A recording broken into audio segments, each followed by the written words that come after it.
अस्सलाम वालेकुम वीवर्स, आप सबको खुशामदीद मेरे चैनल आसान ज़िंदगी में। मुझे यकीन है आप अपने घर में सब खुशबाश होंगे, साथ खैरियत के साथ होंगे। आज मैं आपके लिए एक स्पेशल सी रेसिपी लेकर आ रही हूँ। जैसे कि आपको एक बाउल में थोड़ा सा गोश्त नज़र आ रहा है। ये गोश्त ना गाय का है, ना बकरे का है, ना भेड़ का है, ना ये गोश्त है ऊँट का। ऊँट का गोश्त बहुत ज़्यादा फ़ायदे वाला है और इसकी जो कुर्बानी है, इसका गोश्त खाना है, वो सुन्नत रसूल सल्लल्लाहु अलैहि वसल्लम की सुन्नत है कि हमें ये इसकी कुर्बानी करनी चाहिए, हमें इसका गोश्त खाना चाहिए। ऊँट का गोश्त जो है बहुत ज़्यादा फ़ायदे वाला होता है। लो कोलेस्ट्रॉल, जिनका कोलेस्ट्रॉल बहुत ज़्यादा हाई होता है उसमें भी बहुत ज़्यादा फ़ायदा करता है, ब्लड प्रेशर में। और जिस तरह के भी अमराज होते हैं उसके अंदर ऊँट का गोश्त बहुत ज़्यादा फ़ायदा करता है, क्योंकि ऊँट बहुत हर तरह के पौधे खा लेता है, जड़ी बूटियाँ खाता है, तो इसके गोश्त में बहुत ज़्यादा अफादियत होती है। और इसका जो दूध है वो भी बहुत ज़्यादा फ़ायदे वाला होता है पीने के अंदर, क्योंकि आप सल्लल्लाहु अलैहि वसल्लम ने फरमाया कि इसके ऊँट के दूध में शिफा है।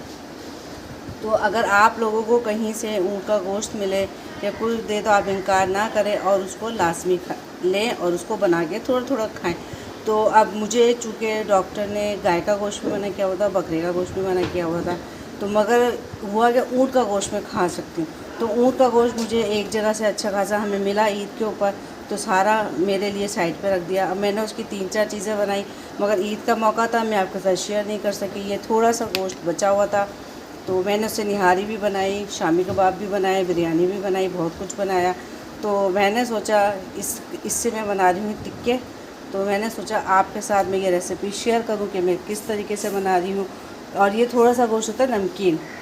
चले जी, अब हम अपना आगाज़ करते हैं। क्योंकि देखिए गोश्त ज़्यादा नहीं है, 1 पाव के करीब गोश्त है, तो इसमें हम थोड़ी थोड़ी चीज़ें डालेंगे सारी। ये है थोड़ी सी पिसी हुई लाल मिर्च, थोड़ा सा गरम मसाला है, थोड़ा सा ये। चले जी, अब हम अपने सामान, मैं आपको अपना सामान बताती हूँ मैं इसमें क्या क्या डाल रही हूँ। ये थोड़ी सी पिसी हुई लाल मिर्च है, ये थोड़ा सा चाट मसाला है, ये थोड़ा सा गरम मसाला है, अदरक लहसुन का पेस्ट है, ये थोड़ा सा नमक है, पिंक सॉल्ट, और ये थोड़ा सा मैंने पीला कलर रखा है, इसमें ज़रा कलर अच्छा आ जाएगा। ये है सूखी हुई मेथी जो हम सर्दियों में सुखा के रख लेते हैं। और ये है, क्योंकि ऊँट का गोश्त है थोड़ी देर से गलता है, गाय से भी ज़्यादा देर से गलता है ये, तो इसके अंदर थोड़ा सा हमने गोश्त गलाने का पाउडर डालेंगे।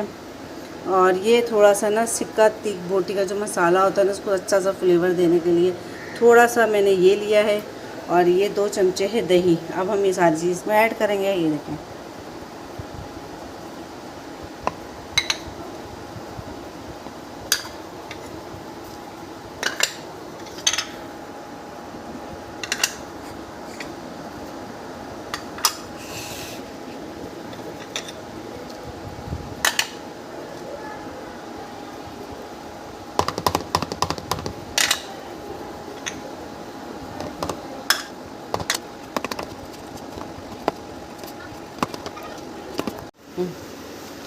अब ये देखिए हमने ऊँट के टिक्के हमने रखे थे 1 घंटे के लिए थे, पर ये तकरीबन इसको 2 से 3 घंटे हो गए।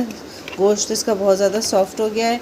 उस टाइम मैंने इसके अंदर ऑयल नहीं डाला था। अब मैं इसके अंदर थोड़ा सा, क्योंकि थोड़े से इसलिए मैंने 1 चमचा बामुश्किल ऑयल डाला है इसमें। अच्छा, ऑयल भी ये ऑलिव ऑयल है, ऑलिव ऑयल यूज़ कीजिएगा आप भी। चलिए, इसको अच्छी तरीके से हमने मिक्स कर लिया। अब हम ये जैसे हमारी स्टिक्स हैं हम इस पर लगा देंगे। ये गोश्त बहुत ज़्यादा सॉफ्ट हो गया है क्योंकि हमने इसके अंदर गोश्त गलाने का पाउडर डाला था।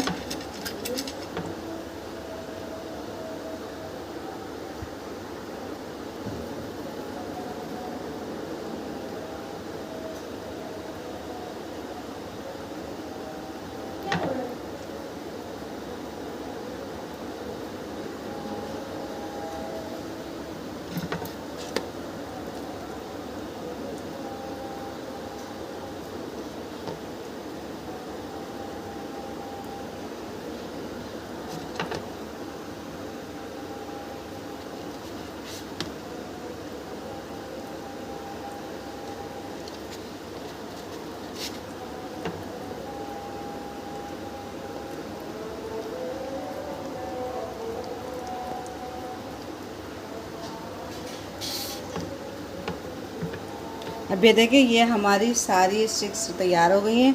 हमने इसको लगा दिया। अब हम इसको चूल्हे पे रखेंगे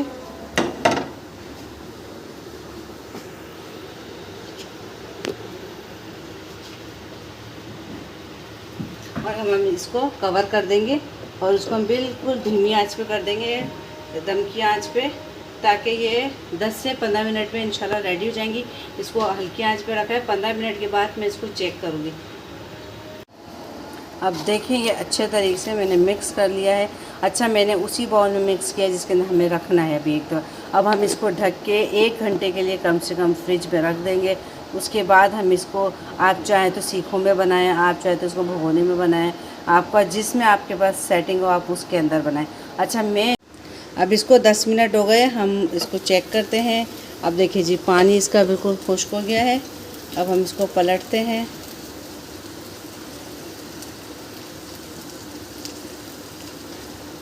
और ये तकरीबन रेडी है। मगर ये है कि कहीं ये जल ना जाए तो हम इसमें हल्का सा पानी का ऐसे हैं हम इसको,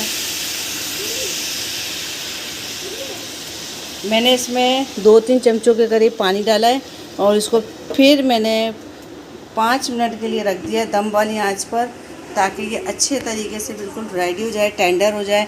मिलते हैं 5 मिनट के बाद।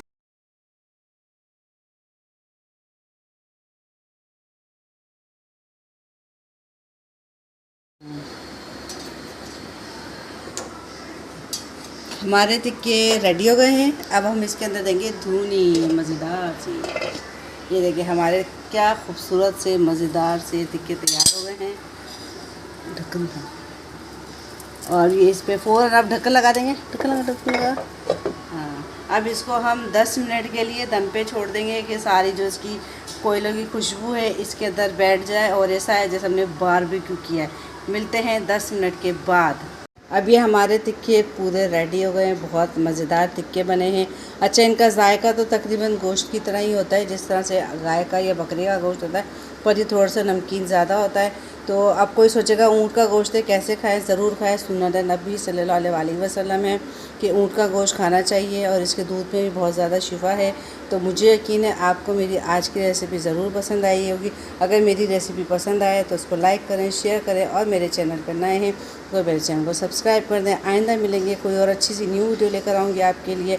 जब तक के लिए अल्लाह हाफिज़।